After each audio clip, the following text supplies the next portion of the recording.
She can see when he brakes suddenly, swerves, or even speeds. They are still learning. They are still very inexperienced. It gives parents such a great chance to be a part of that learning process. A learning process too often cut short as inexperienced teens take to the road. AAA teamed up with 17 magazine to conduct a survey of teens to find out what they're really doing behind the wheel. Yolanda Clark is with AAA, and Choquette is the editor-in-chief of 17. Hey, ladies, good morning to both of you. Matt. Parents are going to take the keys away when they hear some of these numbers. Let's get to them. 60% of the teens surveyed admitted that they behave in risky manners, in a risky manner behind the wheel. Did that number surprise you? Well, absolutely not, Matt. I mean, there's no doubt about the fact that these surveys, or in these results of the survey, really point to the fact that teens and parents need to be involved in a partnership together and focus on their teen driving programs. I mean, when we talk about these numbers and we put them into context, we're talking about the equivalent of one 737 full of teenagers crashing to the ground in this country every single week. I mean, it really is the single riskiest thing that teens will do, and that's something that parents have to come to grips with. And we've done stories on this show, maybe a dozen stories about people who drive distracted. They're on their cell phone, they're eating.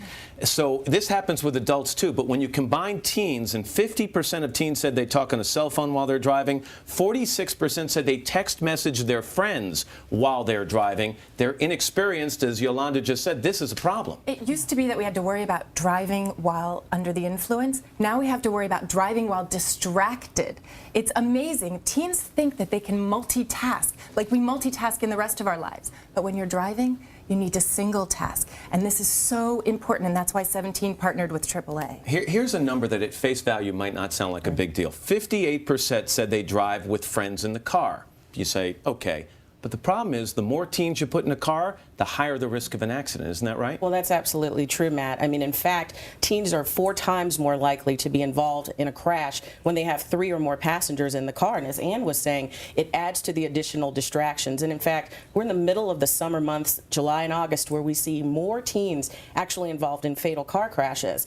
They're out of school, they're doing more unstructured activities. So the timing for AAA and 17 to be bringing this information forward is really, really good. And Ann, you said we used to worry about driving under the influence. 11% of the teens surveyed in this survey said they have driven while under the influence. So at one point, 1 out of 10 teens.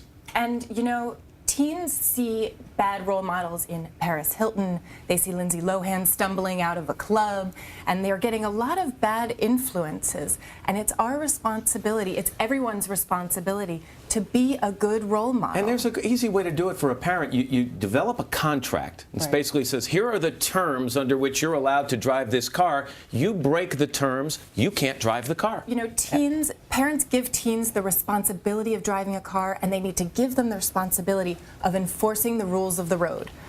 Vow that the radio station is going to stay where it is so you're not fumbling with the radio.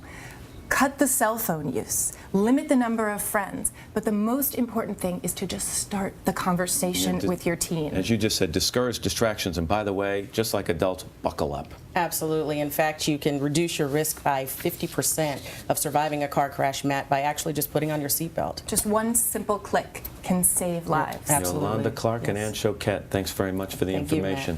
And still to come on today, is it possible to overpraise your kids? We're going to find out. That was a fabulous segment. But first, these messages.